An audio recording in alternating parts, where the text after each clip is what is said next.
A stranger arrived in town with a car too old for the woman driving it, and a name nobody had ever heard before. No one suspected that the quiet woman renting the last house on Maple Street was the same person running a corporation worth tens of billions of dollars. Every single day, she walked into a small woodworking shop owned by a widowed father, not to buy anything, not to invest in anything, but simply to watch him smile while he worked. Nobody could have guessed that long before her real name surfaced, she had already reshaped his entire life in ways he would only understand when it was almost too late. The town of Cedar Hollow woke up slowly every morning, the way small towns do, with the smell of coffee drifting from the diner on Main Street and the sound of the church bell marking 7 o'clock sharp. Ethan Carter was always awake before the bell rang. He unlocked the door to his woodworking shop at 6 in the morning, turned on the single overhead light that buzzed for a few seconds before settling, and ran his hand along the workbench, like he was greeting an old friend. The shop had been his father's before him, and his grandfather's before that. 3 generations of sawdust soaked into the floorboards. Ethan moved through his mornings with a kind of quiet ritual, sweeping the corners that didn't need sweeping, sharpening tools that were already sharp, because the motion of his hands kept his mind from wandering somewhere he didn't want it to go.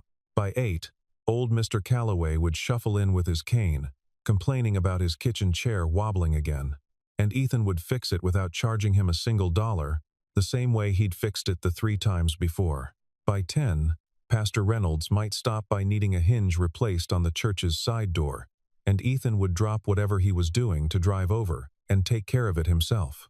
When veterans came in needing shelving or repairs for their homes, Ethan waved off their money with a firm shake of his head, telling them their service had already paid enough.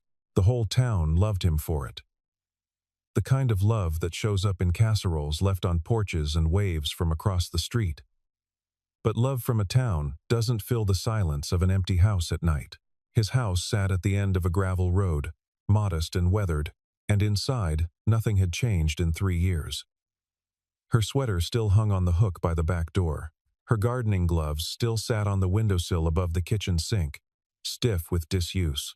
A pair of reading glasses she'd never gotten around to replacing still rested on the nightstand exactly where she'd left them the morning she went to the hospital for what everyone assumed would be a routine appointment. Ethan walked past these things every day without touching them, without moving them, as if rearranging a single object might somehow erase the last traces of a life that had ended too soon. Sometimes, late at night, he would stand in the doorway of the small room they had once planned to turn into a nursery. A plan abandoned long before Sarah's diagnosis for reasons that had nothing to do with illness, and he would simply look at the empty space without going inside. He was a man who gave everything to everyone around him and kept nothing for himself. And the town saw a hero where Ethan only saw a man trying to survive each day without falling apart. Some evenings he sat on the porch with a glass of sweet tea, watching the sun drop behind the tree line, listening to the crickets start their slow chorus in the tall grass, and the loneliness would settle into his chest like a stone he'd long since stopped trying to lift. He had grown so used to the weight of it that he sometimes forgot what it felt like to walk without carrying something heavy. Then one Tuesday afternoon, a car nobody recognized rolled slowly down Main Street, its city plates catching the attention of every porch sitter and shopkeeper within view. It was an older sedan, practical and unremarkable. The kind of car that drew attention precisely because it didn't belong. Dust from some highway, still clinging to its fenders.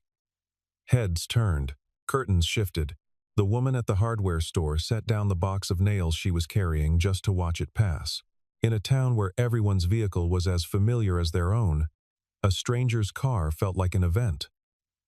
The kind of small disruption that would be discussed at the diner counter for days afterward, long before anyone understood just how much that single car was about to change. The car belonged to a woman who called herself Victoria Hale, and within 2 days she had rented the small house at the end of the street, the one that had sat empty for almost a year. She told the landlord, and later the woman at the post office, and eventually anyone who asked, that she was a writer looking for somewhere quiet to finish a book. Nobody questioned it. Writers came through small towns sometimes, looking for silence and cheap rent, and Victoria carried herself with the kind of plain, unhurried manner that made the story easy to believe. She wore simple clothes, drove herself everywhere, and never once mentioned a job title or a company name.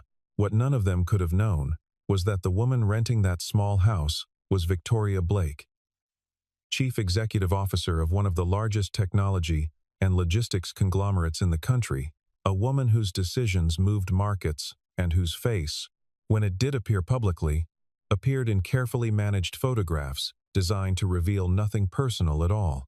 On her third day in town, Victoria walked into Ethan's shop for the first time. The bell above the door gave a soft chime, and Ethan looked up from the table he was sanding, wiping his hands on his apron before greeting her with the same warmth he gave every stranger who wandered in. She told him she wanted a reading chair, something simple, something that would fit in the corner of a small house with good light. Ethan walked her through the wood samples, explaining the grain of oak versus the warmth of cherry, and Victoria listened more closely than most customers did, asking questions that weren't really about furniture at all. She wanted to know how long he'd run the shop, whether he'd always lived in Cedar Hollow, what made him choose this life over a city like the one she'd just left behind. He answered simply, the way he answered everything, without performance or pretense. He told her his family had built furniture in this town for 3 generations, and that he couldn't imagine doing anything else with his hands. There was no calculation in his voice, no awareness that he was being observed, no sense that the woman across the counter from him was quietly comparing him to the dozens of men who had pursued her over the years, every one of them polished and ambitious, and utterly transparent in their hunger for what she represented. Victoria found herself staring a beat too long at the easy way. Ethan smiled at nothing in particular. The way he seemed entirely unbothered by the silence between sentences. She left that day with an order for a reading chair, and a strange, unfamiliar warmth sitting somewhere beneath her ribs, one she didn't have a name for yet.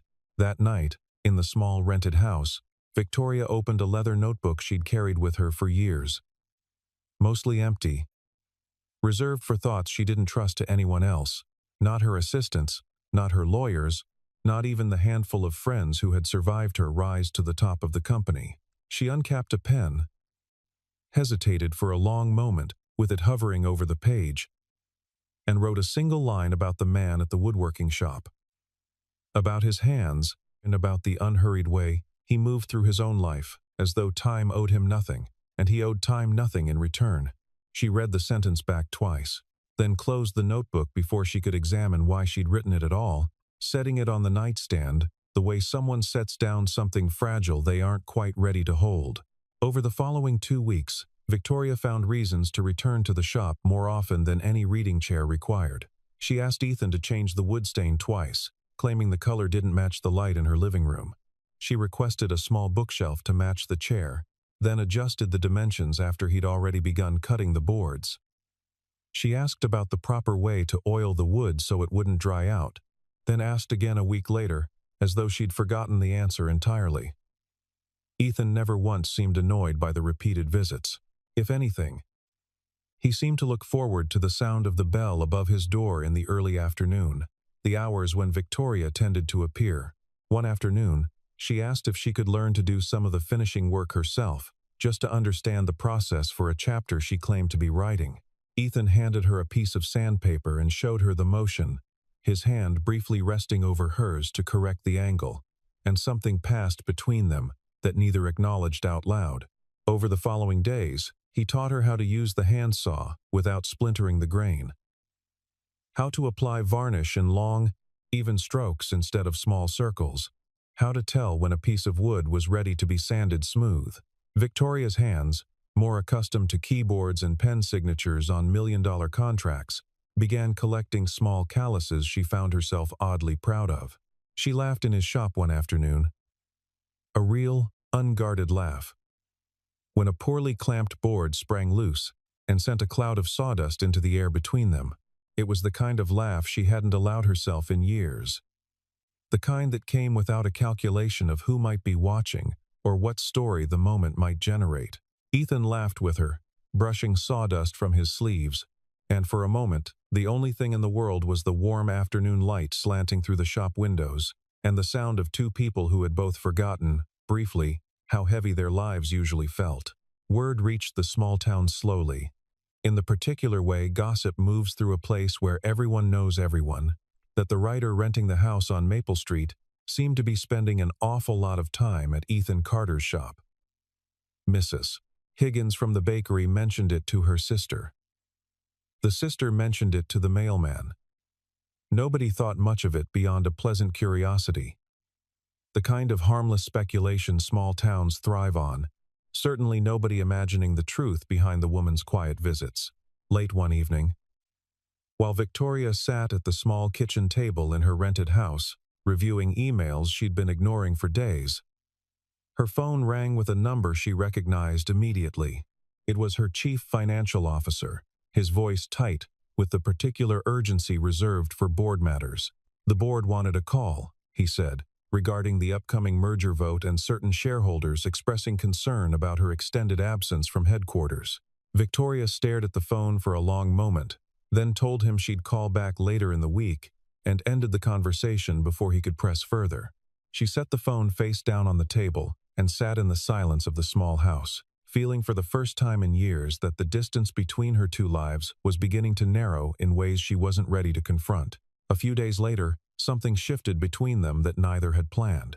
Victoria had stayed later than usual, helping Ethan close up the shop, and as they stood near the back door waiting for the rain outside to ease, she found herself talking about things she rarely spoke of, not even to the handful of people she trusted at the company.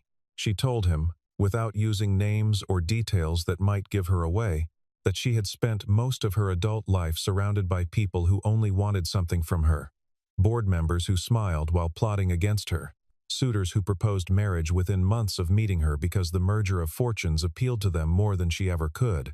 She told him she had stopped trusting compliments a long time ago, because compliments had always come with strings attached. Her voice cracked slightly as she spoke, and to her own surprise, tears followed, the kind she hadn't allowed herself in front of another person in longer than she could remember.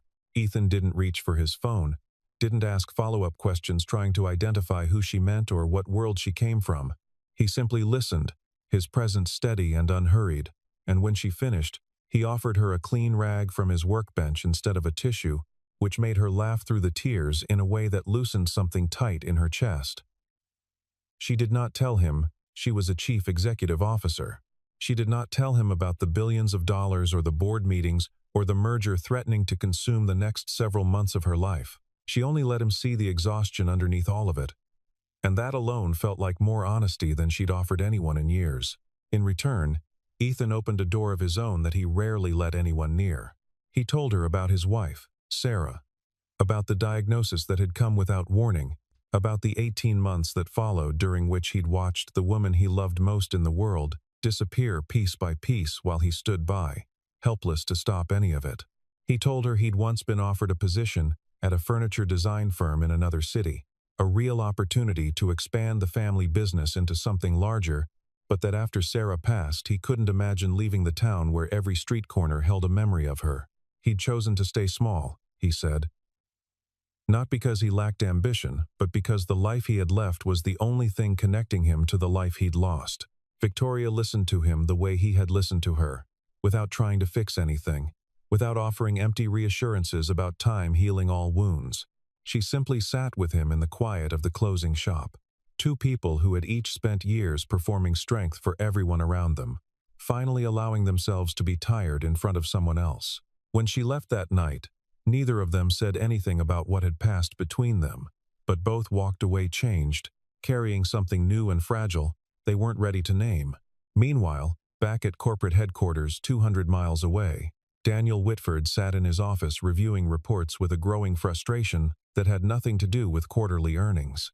Daniel had been pursuing Victoria for the better part of 2 years, not out of any genuine affection but because a merger between their two family-controlled companies would create an empire neither could build alone. He had proposed marriage 8 months earlier, in a manner so calculated it had embarrassed even his own assistant, framing the union as a strategic partnership before he'd ever mentioned love. Victoria had declined without much explanation, and Daniel, unaccustomed to rejection in any form, had simply waited for an opportunity to try again. When he learned through a colleague on the board that Victoria had quietly disappeared from the city for weeks at a time, citing vague reasons about needing space to think, Daniel's curiosity sharpened into something closer to obsession. He hired a private investigator under the guise of due diligence for the upcoming merger, instructing the man to discreetly track Victoria's movements and report back anything unusual. The investigator, a methodical man named Russo, began his work quietly, starting with credit card statements and gas station receipts, slowly piecing together a trail that led, much to his own surprise, toward a small town called Cedar Hollow that didn't appear on any list of business destinations Victoria Blake had ever frequented. Back in Cedar Hollow, life continued in its gentle rhythm, but strange and wonderful things had begun happening throughout the town. Things nobody could quite explain. The community hospital, which had been on the verge of closing its doors due to suddenly received an anonymous donation large enough to clear every outstanding loan and fund new equipment for the next 5 years. The elementary school, whose roof had been patched with tarps for 2 winters running, was completely renovated overnight by contractors who arrived, finished the work, and left without ever revealing who had hired them. A small vocational fund appeared, offering free trade school tuition to any young person in town who wanted to learn a skilled trade, with no fine print and no name attached beyond the simple phrase, "an anonymous benefactor." The town library received an upgrade nobody had requested. New computers, new shelving, a children's reading room built where a storage closet used to be, complete with a small mural of the town, painted across one wall by an artist who arrived, worked for 3 days safe, and disappeared without ever giving her name. Several small business owners who had quietly been drowning in debt found their loans mysteriously paid off in full, with bank representatives unable or unwilling to explain who had settled the accounts, only that the payments had arrived through channels too complicated to trace back to a single source. The diner where Ethan ate breakfast most mornings received a new roof after years of leaking during heavy storms, and the owner, a widow herself, wept openly at the counter the morning she found the repair already finished and paid for.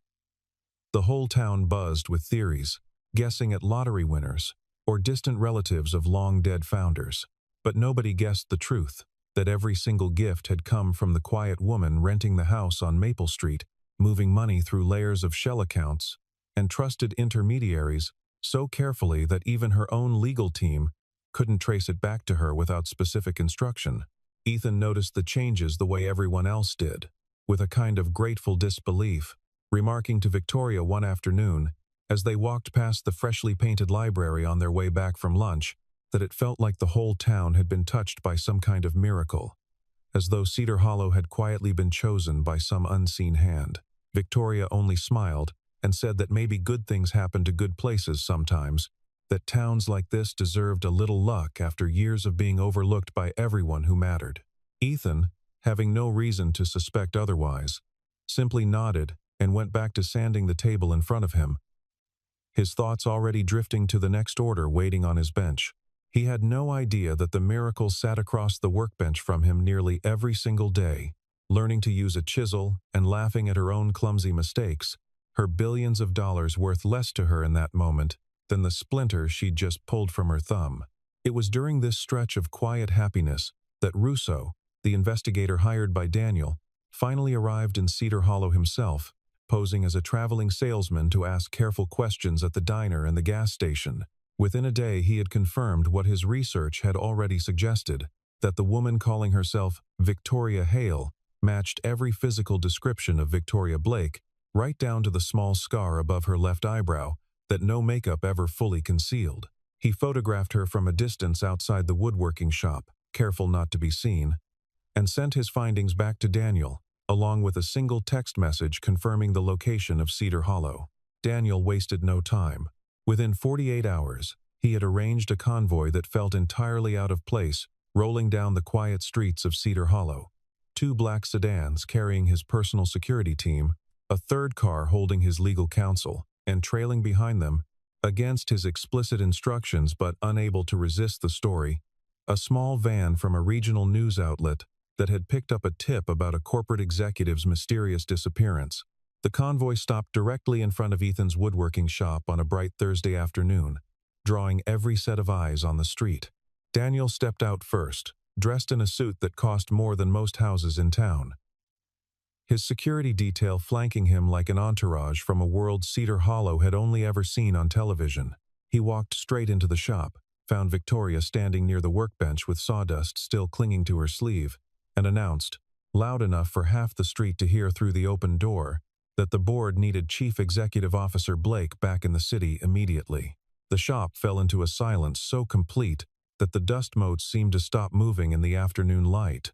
Ethan stood frozen behind the counter, a half-finished chair leg still in his hand, staring at Victoria as the words settled over him like cold water. Outside, the small crowd that had gathered exchanged stunned glances. The writer from Maple Street suddenly transformed into someone none of them could reconcile with the quiet woman who'd been learning to sand wood beside their town's most beloved widower. Victoria turned to Ethan immediately, her face pale, already reaching for words that might explain everything. But Ethan had already set the chair leg down on the counter with a quiet, deliberate motion that somehow felt louder than any shout. He looked at her for a long moment, searching for something in her expression. And what he found instead was confirmation of everything Daniel had just announced. Without saying a word, he turned and walked out the back door of his own shop, leaving Victoria standing among the wood shavings and the silence and the wreckage of a secret she had never managed to tell him herself. She called his name once, her voice breaking on the single syllable, but Ethan didn't stop walking, and Daniel, sensing an opportunity in the chaos, stepped forward to usher Victoria toward the waiting car, speaking quickly about damage control and press statements and the merger vote that couldn't wait another day. Victoria allowed herself to be guided toward the sedan, too stunned by the look on Ethan's face to resist, and within the hour, the convoy was gone, leaving Cedar Hollow buzzing with a story that would dominate every porch conversation for weeks to come.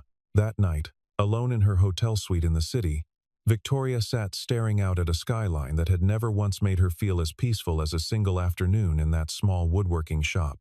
She thought about leaving the company altogether, walking away from the empire her grandfather had built, simply disappearing back into Cedar Hollow and begging Ethan to understand.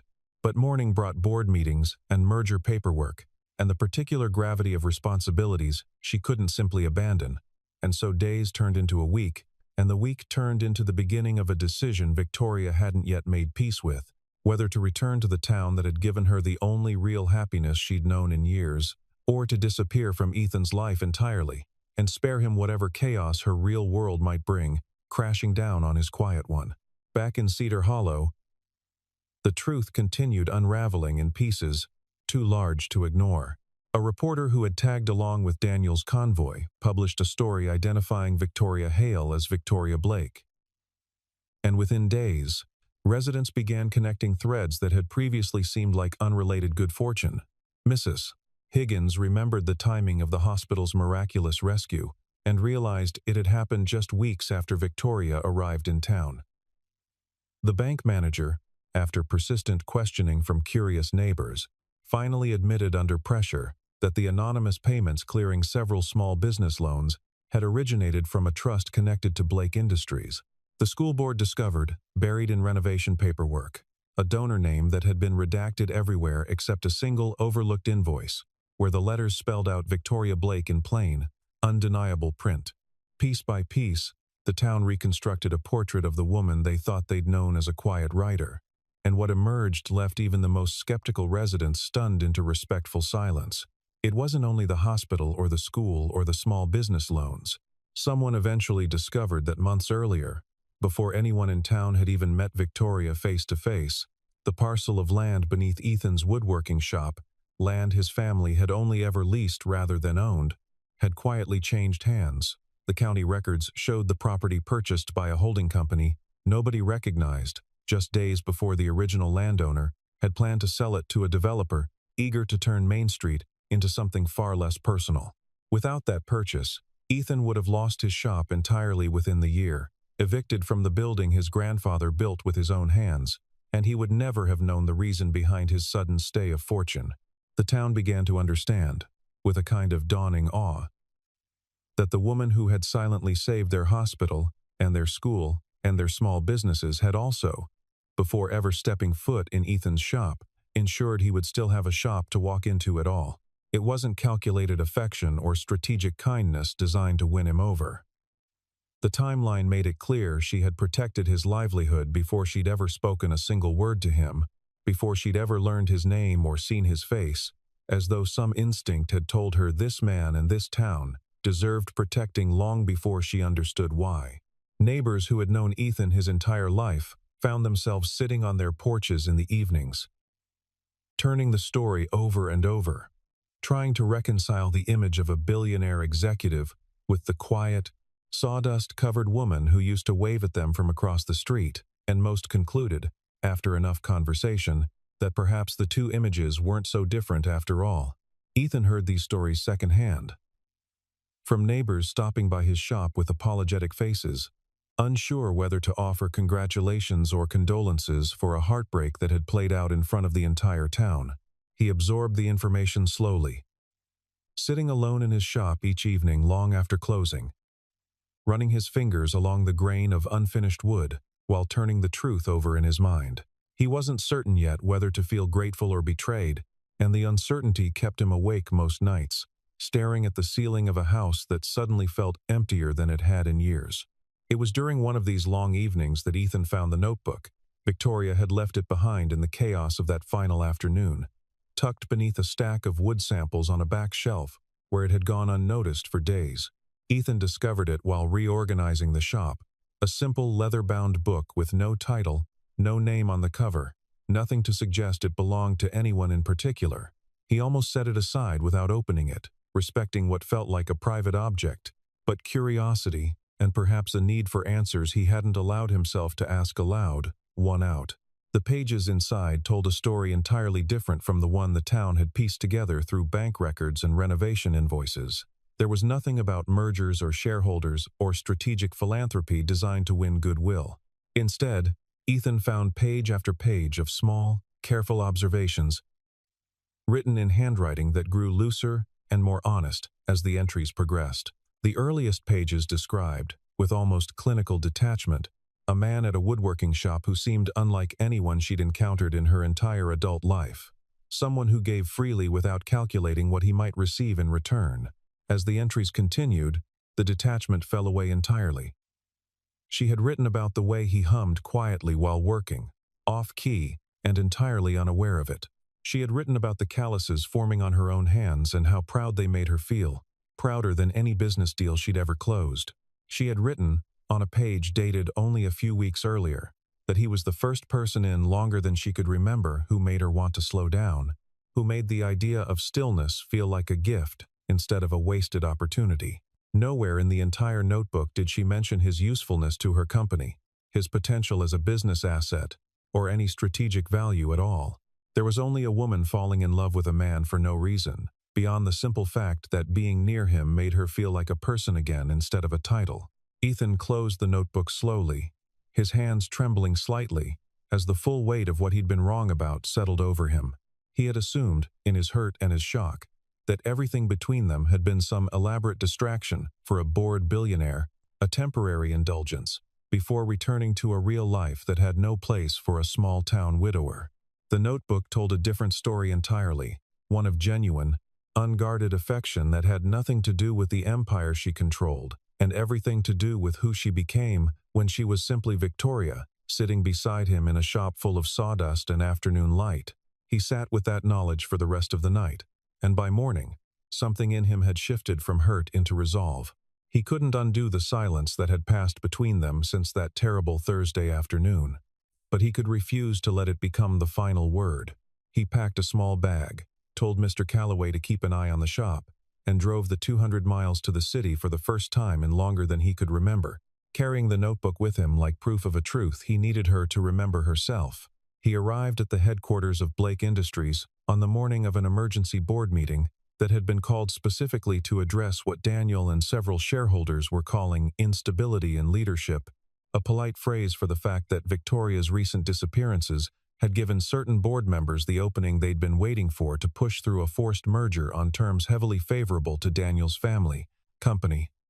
Inside the boardroom, Daniel stood at the head of a long table, methodically laying out a case for why Victoria's judgment had become compromised, why a strategic marriage and merger between their two companies would stabilize the company's public image and reassure nervous investors. Victoria sat at the opposite end of the table, her expression carefully composed despite the exhaustion visible beneath her eyes, listening as Daniel suggested, with a calm that bordered on condescension, that she sign over a controlling percentage of her shares as a gesture of good faith toward the merger.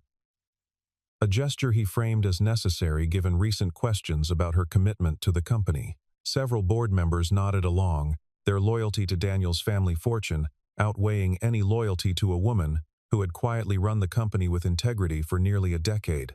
Victoria's voice, when she finally spoke, carried a steadiness that surprised even herself. She told the room plainly that she would not be signing over her shares, would not be entertaining a marriage proposed as a corporate strategy, and would not allow her grandfather's company to be absorbed into someone else's legacy simply because a handful of board members preferred convenience over loyalty. Daniel's expression hardened, and he opened his mouth to respond, with the kind of practiced authority that had worked on every other room he'd ever stood in. But before he could speak, the door at the back of the boardroom opened. Ethan walked in wearing the same flannel shirt he wore in his shop, sawdust still faintly visible on the cuffs, utterly out of place among the tailored suits and polished conference table, and yet he crossed the room with the same unhurried confidence he carried everywhere else in his life. His boots were the same ones he wore every day at the workbench, scuffed and worn at the toe, and the contrast between him and the gleaming glass conference room was so complete that for a moment nobody seemed to know whether to laugh or call security. Every head in the room turned, confusion rippling through the assembled executives who had no idea who this stranger was or why security hadn't stopped him at the door, several of them already reaching for their phones to summon someone who would. Victoria's breath caught in her throat as their eyes met across the long table, and for a single, suspended second, the entire room of investors and lawyers and board members simply ceased to exist for her. He didn't address the board. He didn't acknowledge Daniel at all. Didn't engage with the merger talk, or the shares, or any of the language that had filled the room for the past hour. He looked only at Victoria and said simply that he hadn't come to discuss the company or the merger or anything happening in that boardroom, that he had come because he needed her to know he'd read the notebook, every page, and that he understood now what he should have understood that day in the shop before he walked away without listening. He told her he had come for her, plainly and without performance, the same way he'd always spoken to her, and that whatever happened with the company afterward was hers to decide, but he wasn't going to let pride or hurt feelings keep him from saying what he should have said weeks ago. The boardroom sat in stunned silence. Several of the older board members, women and men who had known Victoria since she first inherited the company from her grandfather, exchanged glances that carried more meaning than words could have. They had watched Victoria for years, watched her grow increasingly guarded, increasingly exhausted, increasingly hollow beneath the polished exterior she presented to shareholders. The woman standing in front of them now, color rising in her cheeks as she looked at a sawdust-covered widower from a town none of them had ever heard of, looked more alive than any of them had seen her in years. One of the eldest board members, a woman named Eleanor Vance, who had served on the board since Victoria's grandfather ran the company, rose slowly from her chair and remarked, to no one in particular, that whatever this man had done for Victoria, it had clearly done more good than every merger discussion they'd held in the past 2 years combined. Several others murmured agreement. And Daniel, sensing the room shifting beneath him in real time, attempted to redirect the conversation back toward the merger, his voice rising with barely concealed panic. But the momentum had already turned. Eleanor proposed a motion to table all merger discussions indefinitely, citing the obvious lack of board consensus and the inappropriate pressure Daniel had attempted to apply through a proposal that blurred personal and professional lines in ways the board should never have entertained in the first place. The motion passed with an overwhelming majority, and Daniel, his face flushed with humiliation, gathered his papers and left the boardroom without another word. His ambitions for an empire built on convenience rather than genuine partnership crumbling in real time in front of the very people he'd hoped to impress. Victoria walked around the long table toward Ethan, her composure finally breaking into something softer. something the boardroom had never witnessed from her before. She told him, quietly enough, that only he could hear, that she was sorry for never finding the right moment to tell him the truth herself, that she had been afraid the truth would change the way he looked at her, the way it had changed the way everyone else looked at her for as long as she could remember. Ethan took her hand, the same hand he'd once guided across sandpaper in his quiet shop, and told her that nothing about who she really was could ever change what he already knew to be true, that she was the first person in years to make him feel like living again instead of merely surviving. In the weeks that followed, life in Cedar Hollow began to settle into something new, a rhythm that honored both the quiet town it had always been and the larger world that had now, undeniably, become part of its story. Victoria did not disappear back into the city, nor did she abandon the company her grandfather had spent decades building. Instead, she began splitting her time deliberately, handling the responsibilities that genuinely required her presence in the city, while making Cedar Hollow the place she returned to whenever she could, no longer hiding behind the name Victoria Hale, but walking through town as exactly who she was. She announced, in a quiet conversation with the mayor rather than any press release, that she intended to invest directly and openly in the town that had given her something no amount of money had ever provided, a sense of belonging she hadn't realized she was missing. The vocational fund that had once operated under the vague label of an anonymous benefactor now bore her name proudly, expanded to offer not just tuition assistance but full apprenticeship placements with local craftsmen, starting, fittingly, with Ethan's woodworking shop. The shop itself received funding for an expansion, a second workspace built onto the back of the original building, large enough to host classes for anyone in town wanting to learn the trade that had sustained Ethan's family for 3 generations. Together, Victoria and Ethan opened what they decided to call Maker's House, a community workshop where anyone, young or old, could come learn woodworking, leatherwork, and other trades from teachers who genuinely loved what they did. The grand opening drew nearly the entire town, folding chairs set up in rows across the gravel lot, lemonade in mismatched pitchers, and Mr. Calloway, of all people, cutting the ribbon with a pair of shears Ethan had sharpened for him that very morning. It became, almost immediately, the heartbeat of a town that had always valued craftsmanship over flash. And watching Victoria teach a group of teenagers how to properly sand a tabletop, her sleeves rolled up and sawdust dusting her forearms, no one watching would have guessed she had once stood in boardrooms commanding the attention of investors managing billions of dollars. She found, to her own quiet surprise, that she preferred the sound of sandpaper against pine to the sound of applause in any conference hall she'd ever stood in. Ethan, for his part, never changed the fundamental rhythm of his life. He still opened the shop at 6 every morning, still fixed Mr. Calloway's chair whenever it wobbled, still refused payment from veterans who tried to insist.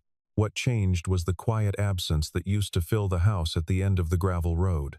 Victoria's presence settled into his life gradually, never overwhelming the simplicity he cherished, learning instead to love the slowness of his days, rather than trying to fill them with anything more complicated than they needed to be. On a particular afternoon in early autumn, the kind where the light turns gold and the air carries the first real chill of the coming season, Victoria and Ethan sat together on the porch of his house, the same porch where he used to sit alone with his sweet tea and his quiet grief, watching the same tree line, the same fading light, but no longer carrying the weight he once carried into every quiet evening. The sweater that had hung by the back door for 3 years had finally been moved, folded gently, and placed in a box Ethan kept in the closet. Not forgotten, but no longer a wound left open for the world to see. He had done it himself, one Sunday morning, without Victoria asking him to, and afterward he had sat on the porch step for nearly an hour before going back inside, letting himself feel whatever needed to be felt before closing that particular door for good. Beside it now sat small traces of a new life, slowly weaving itself into the old one, a second coffee mug in the kitchen cabinet, a pair of boots by the front door that weren't his, a stack of mail addressed to Victoria Blake that the postman delivered without comment, as though the town had simply decided, without ever discussing it, that she belonged here now, as much as anyone born within its limits. Victoria leaned her head against his shoulder, watching the sun drop slowly behind the tree line the way it always had, the same crickets beginning their evening chorus in the tall grass, and told him, with a small laugh in her voice, that she had originally come to this town hoping to hide from the entire world for just a little while, expecting nothing more than a quiet place to disappear for a few weeks before returning to a life that demanded every part of her. Ethan wrapped his fingers around hers, feeling the small calluses that hadn't been there when they first met, calluses earned honestly through hours, spent learning a craft that had nothing to do with the empire she controlled, and everything to do with the woman she'd quietly become while no one was watching. He told her, in the same plain and unhurried voice he used for everything that truly mattered to him, that somewhere along the way, without either of them quite realizing it was happening, she had stopped being someone hiding from the world, and had instead become the entire world he'd thought he'd lost the ability to want. The town of Cedar Hollow went on much as it always had. The church bell ringing at 7. The diner filling with the smell of coffee. The woodworking shop opening its doors at 6 sharp every morning. But within that familiar rhythm now lived something new, a quiet proof that the truest miracles rarely announce themselves with fanfare, that sometimes they arrive disguised as a stranger with an old car and a borrowed name, patiently waiting in a small shop full of sawdust and afternoon light for someone to teach them, finally, how to slow down and simply live.